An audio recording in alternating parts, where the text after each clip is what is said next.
አሜን። ክቡር አባታችን መላከ ሕይወት መምህር ቀሲስ ንጉሴ ባወቀ የሀዲያና ስልጤ ሀገረ ስብከት ዋና ስራ አስኪያጅ፣ ክቡር አባታችን መጋቤ አእላፍ ቀሲስ ሙሉጌታ የደብሩ አስተዳዳሪ፣ ክቡር መጋቤ ካህናት ቀሲስ ተስፋዬ የደብሩ ስብከተ ወንጌል ኃላፊና ጸሐፊ፣ አባቶች ካህናት፣ ሊቃውንተ ቤተ ክርስቲያን፣ ለማይረጋችሁ ወንድሞች ዲያቆናት፣ ይህንን ታላቅ ልዩ የበረከት የኪዳን በዓል ለማክበር ከሩቅም ከቅርብም በዚህ በእግዚአብሔር ቤት የተሰበሰባችሁ የእግዚአብሔር ልጆች፣ የእመቤታችን የእናታችን የኪዳነ ምሕረት ወዳጆች፣ አባቶች፣ እናቶች፣ እህቶችና ወንድሞች፣ ሕፃናትም ጭምር ባሰባሰበንና በጠበቀን በኃያሉ በገናናው በአሸናፊው በልዑል አምላካችን በእግዚአብሔር ፍጹም የሰላምታ ቃል እንደምን አደራችሁ? እንደምን ሰነበታችሁ?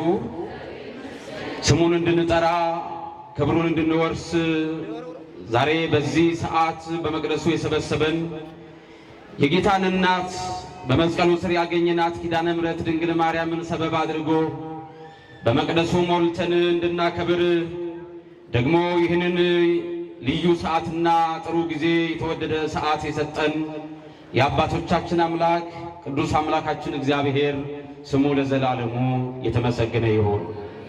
እንኳን በየዓመቱ በናፍቆት ለምንጠብቀው ለእመቤታችን ለቅድስት ድንግል ማርያም ለኪዳነ ምሕረት ዓመታዊ ክብረ በዓል፣ የኪዳን በዓል፣ የደስታ በዓል፣ የስኬት በዓል፣ ወደ እግዚአብሔር መንግሥት በነፃ የመግባት በዓል እግዚአብሔር በሰላምና በጤና አደረሰን አደረሳችሁ። የደረሰው ምስጋና ያቀርባል፣ እልልታ ያቀርባል። ብዙ ጊዜ ይሄ በተደጋጋሚ በማገለግላቸው አገልግሎቶች ላይ የምናገረው ቃል አንድ ነገር ነው። ይሄ እንኳን አደረሳችሁ የሚለው ቃልና እንደምን አደራችሁ የሚለው ቃል በብዙ ሰዎች ዘንድ ለአፍ ስለተለመደ እንደ ቀላል እየሆነ መጥተዋል። በተለይም እንኳን አደረሳችሁ የሚለውን ቃል ለምን ሰዎች እንዳቀለሉ ሳስብ በጣም ይገርመኛል። ዛሬ ይቺ ዓለም ያለችበትን ሁኔታ ያየና የተመለከተ ሰው ለዚህ ቃል በጣም ሚዛን ይሰጠዋል። አሁን ያለንበት አካባቢ ሰላም ነው። እኔ ከመጣሁበት አካባቢና ዞረን ባገለገልንባቸው አካባቢዎች ላይ ወጥቶ መግባት እጅግ ከባድ የሆነበት፣ በአገልግሎት በተጓዝንበት ሰዓት ላይ ደሞ ተኩስ ተጀምሯል ተመለሱ ወደ ኋላ እየተባልን በጭንቀት ብዙ እናቶች ልጆቻቸውን አቅፈው የጥይት ሩምታ እየሰሙ በሚያድሩበት በዚህ ዘመን ሞት ድሮ ሰዎች እንደቀላል የሚያዩት ዛሬ በየደጃችን ቆሞ የገዛ ወገኑ በገዛ ወገኑ ላይ ጨክኖ ደም መፍሰስ በምድሪቷ ላይ የሆነ ባለንበት ዘመን ላይ ለምንድነው እንኳን አደረሳችሁ የሚለው ቃል የቀለለባችሁ ለማለት ፈልጌ ነው። የደረሳችሁ ጤና ያገኛችሁ፣ ሰላም ያገኛችሁ፣ መድኃኔ ዓለም ጤና ሰጥቶኛል የሚል ሰው በደንብ አድርጎ ድምፁን አውጥቶ እስቲ ያመስግን እግዚአብሔር። እግዚአብሔር ስሙ ለዘላለሙ የተመሰገነ ይሁን።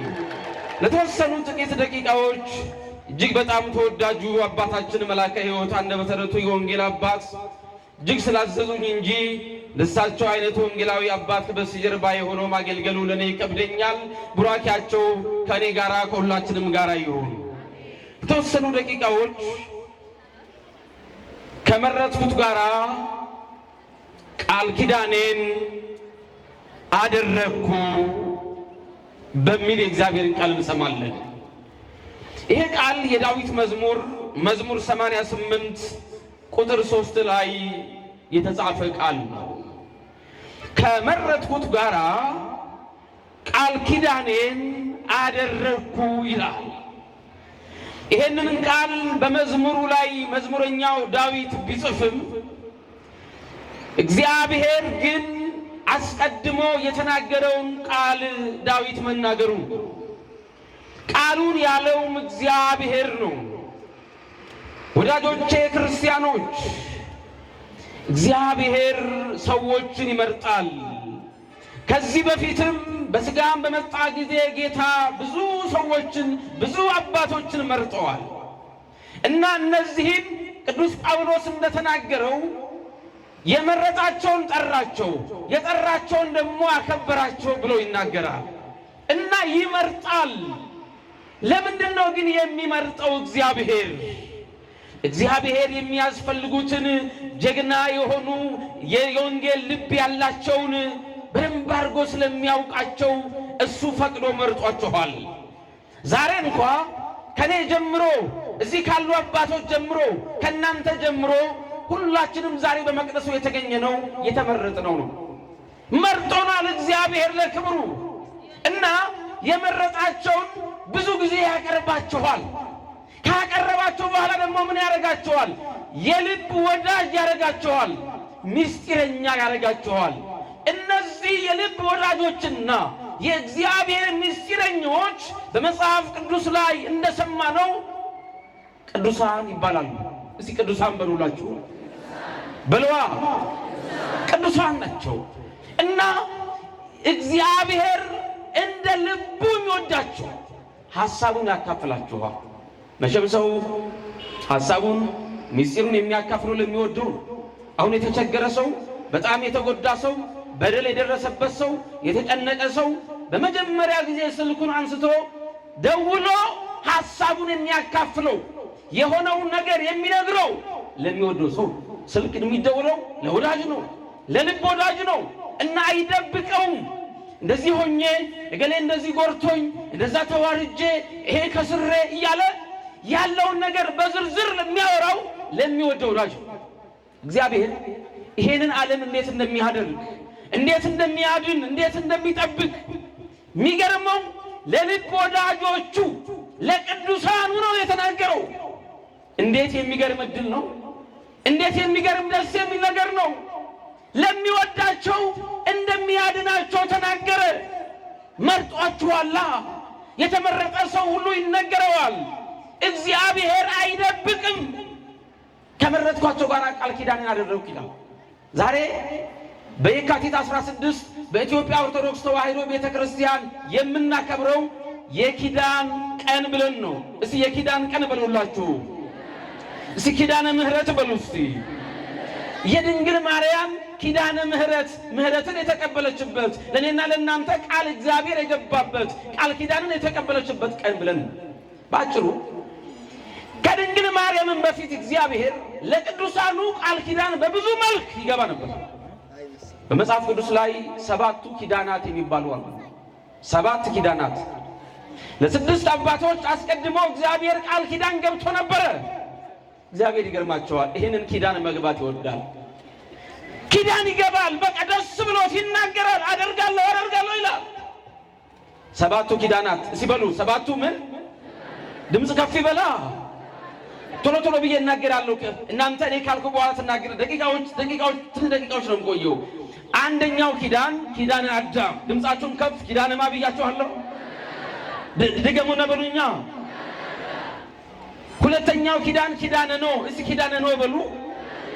ሶስተኛው ኪዳን ኪዳነ መልከጼዴቅ በሉ እስቲ።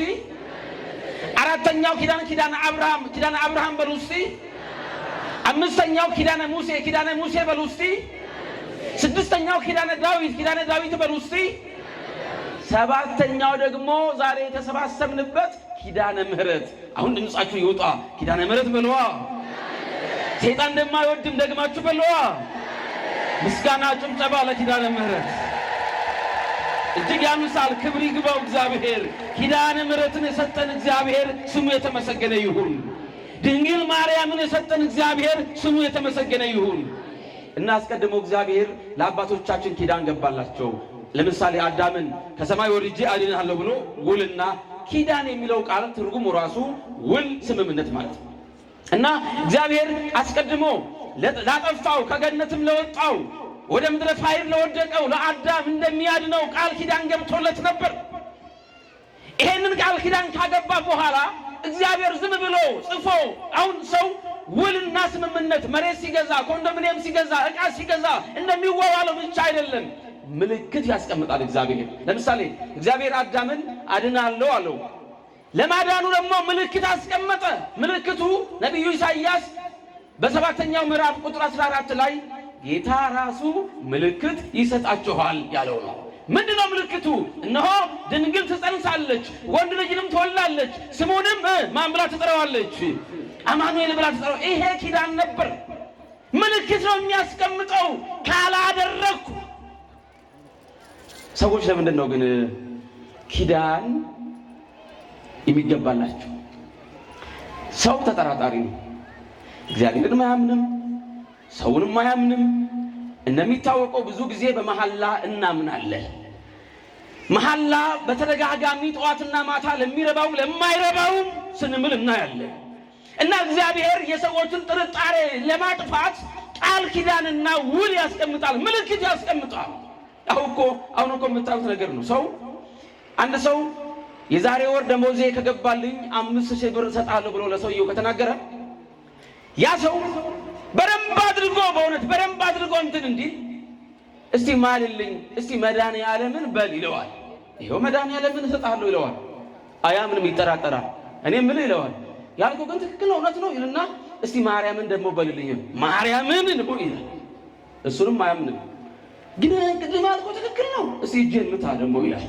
እጁንም ደግሞ ያስመታል። ይሄንንም አያምንም። እኔ እኮ ተጠራጠርኩ፣ እስቲ መስቀለኛ አድርገህ እጄን ምታ ይላል። መድኃኒዓለም ብሎ ድንግል ማርያም ብሎ ተጠራጣሪ ነው ሰው። ለካ እግዚአብሔር ያውቀናል። ለዚህ ነው ኪዳን የሚገባው። ኖህን አስቡት። ለኖህ እግዚአብሔር ኪዳን ገባ። ምን ብሎ? ኦሪት ዘፍጥረት ምዕራፍ 9ን አንብቡት። ዳግም ይችን ምድር በንፍር ውሃ ላላጠፋት ቃል ኪዳን ገብቻለሁ። ምንድነው ኪዳኑ? ቀስተ ደመና። እስቲ ቀስተ ደመና በሉ እስቲ። ይሄንን አደርጋለሁ። ይሄ ካለ ይሄን ካያችሁ የተናገርኩት ቃል እውነት ነው ይላል። ደግሞ እኮ መድኃኒዓለም አይዋሽም። የሚገርም ነው፣ አይዋሽም። ኦሪት ዘኍልቍ ምዕራፍ 23 ቁጥር 22 ላይ እግዚአብሔር የተናገረውን ቃል አያደርገውምን? የተናገረውን አይፈጽምምን ካለ በኋላ ሐሰትን ይናገር ዘንድ እግዚአብሔር ሰው አይደለም ይላል። ሰው ነው የሚዋሸው። ብዙዎች ቃል ገብተውልን ዋሽተውናል። ትዳር አጋባሃለሁ፣ ገንዘብ እሰጥሃለሁ፣ ቤት እሰራልሃለሁ ያሉን ሰዎች ከቆይታ በኋላ ስንጠይቃቸው ምክንያት ፈጥረው ክደውናል። እኔ እኮ ባለፈው እንደዚህ ያልኩ ገንዘብ ያለኝ መስሎ ነበር፣ አሁን ግን የለኝም ይላሉ። እኔ እኮ ቅድም እንደዛ ያልኩ እኮ ሱቄ ስለነበረኝ ነው፣ ሱቄ ተዘጋ ይላሉ። ይዋሻሉ። ቃል የገቡ ሰዎች አይናቸውን ላፈር ብለው ይሸኙናል በነፃ። መድኃኒዓለም ግን ሐሰትን ይናገር ዘንድ ሰው አይደለም። አደርጋለሁ ካለ ያደርጋል። ዛሬ የካቲት 16 ኪዳነ ምሕረት ብለን ስናስብ ለእመቤታችን ለቅድስት ድንግል ማርያም ለጌታ እናት ለሁላችንም እናት ኪዳን ገባ። ምን ብሎ? ቅድም ሲነገረው እንደነበረው በዚህ በወረቡ ስትመሰገን ነበረችው። እነሆ ዝክርሽን ያዘከረ፣ ድምፃችሁን ከፍ፣ ዝክርሽን ምን ያለ? ቤትሽን ለሰራ ቤትሽን ምን ያለ? በጣም የሚገርም ነው። በስምሽ ቀዝቃዛ ውሃ ላጠጣ ሰው እምረዋለሁ አለ። ይሄን አንዳንድ ሰዎች አይቀበሉትም። በተለይ መጽሐፍ ቅዱስ እናምናለን የሚሉ ሰዎች የካቲት 16 ኪዳነ ምሕረት ናት ስንል ኪዳነ ምሕረት ደግሞ ክርስቶስ ነው እንጂ ከየት ያመጣችሁት ነው ይላል። እግዚአብሔር በመጽሐፍ ላይ ቃል ኪዳን እንደገባ ይሄን እንኳን የማይመዘገቡ ሰዎች፣ የማያውቁ ሰዎች ተመልከቱ። ኪዳነ ምሕረት ብለን ስንናገር በጣም የሚተቹ ሰዎች አሉ። እሺ እግዚአብሔር ለአዳም ቃል ኪዳን ገባ፣ ለኖህ ቃል ኪዳን ገባ፣ ለሙሴ ቃል ኪዳን ገባ። ሙሴ እግዚአብሔርን በአይን አላየውም፣ በድምፅ ነው የሚያውቀው። ኖህም እግዚአብሔርን በሕገ ልቡና ያገለገለ ነው፣ አይቶት አያውቅም። እንዴ አዳምም ጭምር ሌሎቹም ጭምር አያውቁትም። ለማያውቁት ቃል ኪዳን ገባ እግዚአብሔር። እኔ ከአዳምና ከኖህና ከአብርሃም ከሙሴ ጋር ድንግል ማርያምን ለማነጻጸር ሲሞክሩ በጣም አዝናለሁ። እነሱ እግዚአብሔርን በመንፈስ ያገለገሉ የእግዚአብሔርን ፊት አይቶ የማያውቁ ናቸው። ድንግል ማርያም ደግሞ በማህፀኗ 9 ወር ተሸክማ በጀርባዋ ተሸክማ እንደ ልጅ ጡጦ አጥብታ አሳድጋ እሽሩሩ ብላ ትልቁን የሰማይና የምድሩን ጌታ እና አብርሃም የማያውቁትን እርሷ የምታውቀው ወልዳው ነው፣ እናቱ ሆና ነው፣ ልጄ ነው ብላ ነው። እኛ አባታችን ሆይ ብለን ስንጸልይ እርሷ ግን ልጄ ብላ ነው። ኧረ ድንግል ማርያም ምስጋና ይገባታል። ኪዳነ ምሕረት ከአብርሃም ድንግል ማርያም ትበልጣለች። እስቲ ትበልጣለች በሉላችሁ። ከኖህ ድንግል ማርያም ትበልጣለች። ትበልጣለች በሉላችሁ። ከሙሴ ድንግል ማርያም ትበልጣለች። አትበልጥም? እና ጥቅስ አምጣ ነው የምንባለው እኛ ኦርቶዶክሳውያን። ኪዳነ ምሕረት የሚል የለም። ጥቅስ አምጣ ምን ያደርጋል ጥቅስ? ለአብርሃም ቃል ኪዳን የገባ ለእናቱ እንዴት ነው የማይገባው? የሚበልጠው ማን ነው? ማን ነው የሚቀርበው? እና ቃል ኪዳን ገባ። የቃል ኪዳን ቀን ነው። ይሄን ቃል ኪዳን ከገባላት በኋላ አንድ ወቅት ላይ እንደዚህ ሆነ። ስምዖን የሚባለው በላይ ሰብ ሽፍታ ሆነ። ሰው ይበላል። ሰውን ከሚበላ እግዚአብሔር ይጠብቃችሁ። አሜን በሉ። ሰው ሰውን ይበላል። አቤት አቤት አቤት አቤት! ይሄ ቃል በዚህ ዘመን ድሮ የነበሩ አባቶቻችን በመጽሐፍ ነበር የሚያውቁት። በዚህ ዘመን ደግሞ ይሄው በአይናችን እያየን ነው። ሰው እንዴት ግን ሰውን ይበላል? የሰው ስጋ ሲበላል ወይ? ሰውን ሰው ሸፈተ፣ ጫካ ውስጥ ገባና ምግቡ ራሱ የሰው ሰይጣን አደረበት። ክፉ መንፈስ አጋንንት የማያረገው የለም። እንደ ከብት እያረደ ሰው ይበላል። በላይ ሰብ ስምዖን ይባላል። በላይ ሰብ ማለት በግዕዝ ሰውን የሚበላ ማለት ነው። መጨረሻ ላይ ግን ሰውን በላና 78 ነፍሳትን በላ። አንድ ቀን አንድ ድሃ መንገድ ላይ ቁጭ ብሎ ይለምናል። ሰውነቱ እንዳለ ቆስሏል። ይሄ ሽፍታው በላይ ሰብ ወይ ደግሞ ስምዖን ድሃውን አየው። ሊበላው ጠጋ አለ። ሰውነቱ ይከረፋል፣ ቆስሏል። ከዛ በኋላ ይሄንን ሳልበላውን ብሎ ጥሎት ሄደ። ለምንድን ነው ጥሎት የሄደው? ራርቶለት አይደለም። የሚበላ ሰው ስላልሆነ፣ ድሃ ስለሆነ፣ ሰውነቱ ስለቆሰለ ስለሸተተ ጥሎት ከሄደ በኋላ ድሃው ይለምነዋል። ስለ እግዚአብሔር ይላል፣ ስለ ድንግል ማርያም ብሎ ይለምናል። አልፎት ሄደና ቆም ብሎ አየ። ምንድን ነው ያለው አለ። እስኩ ድግም ቃልከ፣ እስቲ አሁን ያልከውን ቃል ድገም። ይሄንንማ ድሮ በልጅነቴ እኮ ሰማ ነበረ አሉ። ስለ ድንግል ማርያም ሲለው ትዝ አለው። እሷማ አውቃታለሁ፣ በስሟ ቀዝቃዛ ውሃ ቢሰጥ ምናልባት ተስፋ ሊኖረኝ ይችላል አለና ልቡ ራራ። የድንግል ማርያም ልብ እኮ የሽፍታ ልብ እኮ የሚያራራ ስም ነው። አረ እንደው ማርያም ለሚለው ክብር ይሁን ስም ይሁን። የሚደንቅ ነው። ልቡ ራራ። የሽፍታ ልብ የኔና የእናንተ ልብ ቢሆን ችግር የለውም። እግዚአብሔርን የማያውቅ ጨካኝን ልብ እኮ ያራራል። ማርያም የሚል ሰይጣን አይወድም። እስቲ ድንግል ማርያም በሉ እስቲ ብላችሁ፣ እስቲ ኪዳነ ምሕረት በሉ እስቲ። አይወዱም። ምንድነው ኪዳነ ምሕረት? ምንድነው? በቃ ሽፍታ ያራራላ፣ ሐዘንን ያስረሳላ፣ መከራን ያስረሳላ፣ ጉርለትን ይሞላላ። ሰርግ ቤት ብትሄዱ ባዶ ቢሆን የድንግል ማርያም ነገር ሲነሳ ሁሉ ሙሉ ነው። ዛሬ ኪዳነ ምሕረት ወደ ቤታችሁ ስትገቡ ቤታችሁን ሙሉ ታርግላችሁ። አሜን በሉ እስቲ። ሐዘናችሁን በደስታ ትለውጥላችሁ። ቃልህን ድገመው አሉ። ደስ ይላል። ስለ ማርያም ሄደና በዛ በትንሽ ቆዳ ውሃ ይዞ ነበር። እጁ ላይ ጠብ አደረገበት፣ ድሃው እጅ ላይ እሷን ሁሉ አሳረገ። ሽፍታው ሞተ።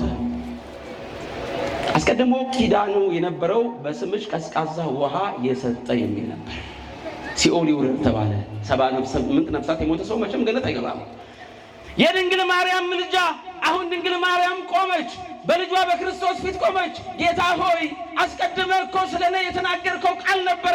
ምን ነበረ ያልከኛኔ? በስምሽ ቀዝቃዛ ውሃ የሰጠ መንግሥተ ሰማያት ይገባል አልከኝም ወይ? ይሄ ሰው 78 ነፍሳትን ቢበላ ቢበድልም በስሜ ቀዝቃዛ ውሃን ሰጥቷል። ይመዘንልኝ። እኔ በምንም አይነት ተአምር እርሱ ገነት እንዲገባልኝ ይፈልጋለሁ አለች። አይ ድንግል ማርያም፣ ኧረ እንደው ምስጋና ይድረሳት ድንግል ማርያም። ልጇ ሰማት። ሁላችንንም እግዚአብሔር ይስማል። የሚሰማትን ልጅ ነው የወለደችው። የምትወደው ሰማት። እናቴ ሆይ እውነት ነው የተናገርኩት ቃል ይህ ነው። ምንም እንኳ ቢበድልና ቢያጠፋ 78 ነፍሳትን እንኳ ቢበላ ለስምሽ ብሎ ቀዝቃዛ ውሃን ስለሰጠ እነሆ ወደ መንግሥተ ሰማያት ይገባል ባንቺ በምልጃሽ በልመናሽ በኪዳንሽ አላት። እግዚአብሔር ይችላል አይችልም? ይችላል አይችልም? ኪዳነ ምሕረት ተባለች። በኪዳነ ምሕረት ምልጃ ነፍሰ በላው ነፍሰ ገዳዩ ይኸው ሥጋ የበላ የሰው ደም የጠጣ ያ ጨካኙ ሰው መንግሥተ ሰማያት ገባ። የካቲት 16 ቀን የምናከብረው ይሄንን በዓል ነው። በቅዱሳኑ ላይ ቃል ኪዳን ያደረገ እግዚአብሔር፣ ለቅዱሳኑ እግዚአብሔር ምልክትን የሰጠ እግዚአብሔር፣ ለድንግል ማርያምም ደግሞ ለእናቱ አብልጦ፣ እስቲ አብልጦ በሉላችሁ፣ አብዝቶ በሉ እስቲ፣ አብዝቶ ያደርጋል። ያከራክራል ይሄ። እስቲ አንድ ቃል ብቻ ነው ልንገራችሁና ትምህርቱን እጨርሳለሁ። በነገራችን ላይ ይሄ ቀዝቃዛ ውሃ የሚለው ቃል በመጽሐፍ ቅዱስ ላይ ተጽፏል አልተጻፈም?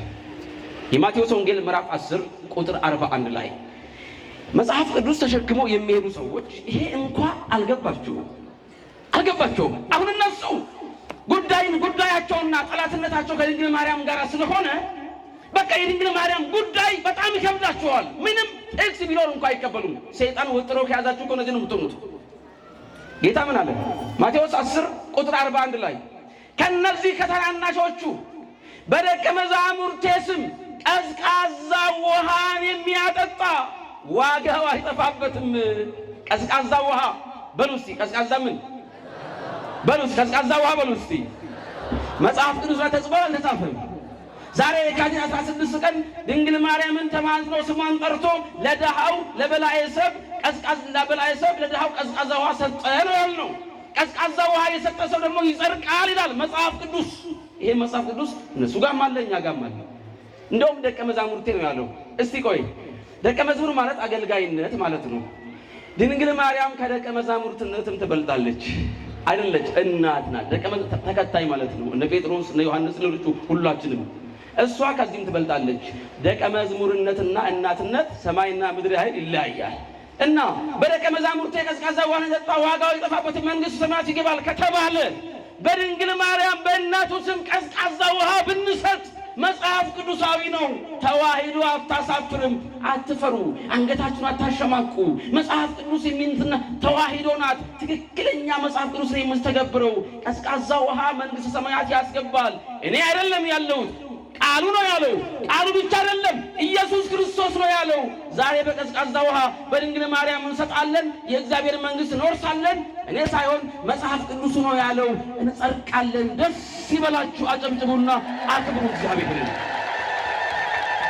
መጨረሻ ላይ ያለውን ነገር ብቻ ልንገራችሁ። ክቡር አባታችን ከኋላ የተቀምጠው እንዲህ አይነት እንደበተሩት ሰፊ ማስተማር ይከብዳል።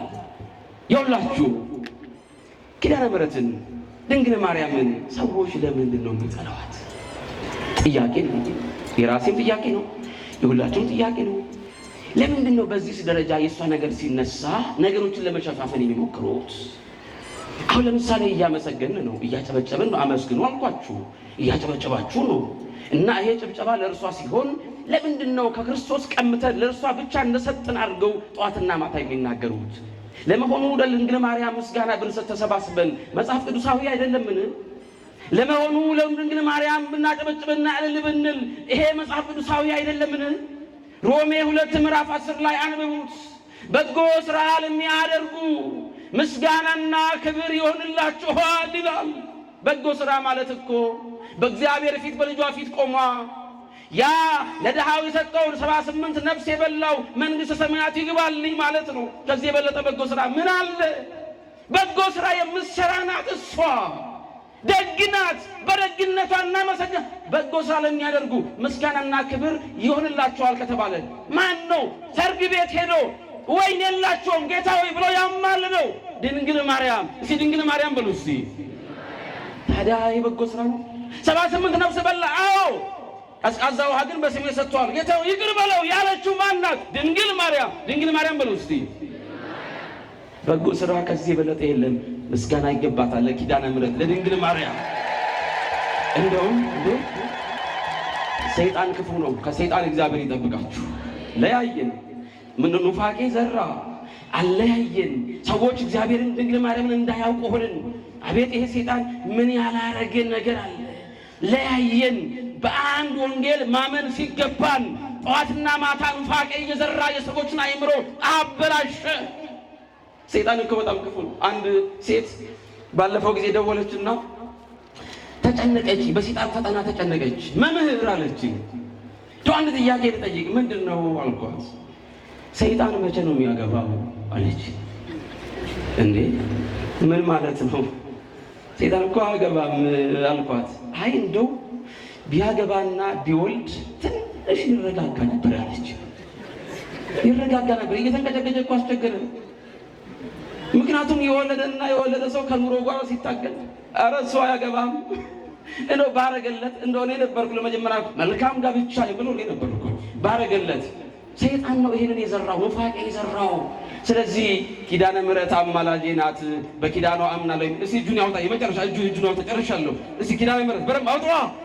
በምልጃው አምናለሁ። አሁን በተማርኩት ትምህርት መጽሐፍ ቅዱሳዊ ነው። የካቲት 16 መጽሐፍ ቅዱሳዊ ነው። ቀዝቃዛ ውሃ ይሄንን የሚያክል ዋጋ ካደረገ ኪዳነ ምሕረት እንደው በሉ እስቲ ኪዳነ ምሕረት ሆይ በሉ እስቲ በሉ ኪዳነ ምሕረት ሆይ የጌታ እናት ሆይ እንወድሻለን፣ እናከብርሻለን። አንቺ የሁላችንም እናት ናት። በኪዳንሽ በልጅሽ ፊት እንቆማለን፣ መንግሥቱንም እናያለን። ወደ ቤቴ ስገባ ብዙ ጉርለት አለብኝ፣ ብዙ ሐዘን አለብኝ። ታውቂዋለሽ፣ ሙይልኝ፣ አዲስ የምስራች አሰሚኝ። አመሰግናለሁ። አመስግኑ። ሰይጣን እስከሚዋረድ አታቋርጧ ለድንግል ማርያም ምስጋና ይድረሳት። ይሄ ሁሉ ምስጋና ለእርሷ ይሁን። ክርስቶስን ለወለደች መላእክት ለሚያመሰግኗት ለድንግል ማርያም ምስጋና ይሁን። ዛሬ ቃል ኪዳኑ ምንድነው? እመቤታችን ቅድስት ድንግል ማርያም በኪዳኗ ዛሬ እግዚአብሔር ቃል ኪዳን ገብቶልናል። ወደ ቤታችን ስንገባ አዲስ የምስራች እግዚአብሔር ማሰማት ይችላል አይችልም? ይችላል አይችልም? ለድንግል ማርያም የገባው ኪዳን ዛሬ ለኔና ለእናንተ ኪዳን ገብቷል። እግዚአብሔር በቃ አደርገዋለሁ ካለ ይችላል። ስሙ ለዘላለሙ የተመሰገነ ይሁን። የእግዚአብሔር ቸርነት የድንግል ማርያም ምልጃ ጸሎት ከሁላችን ጋር ይሁን።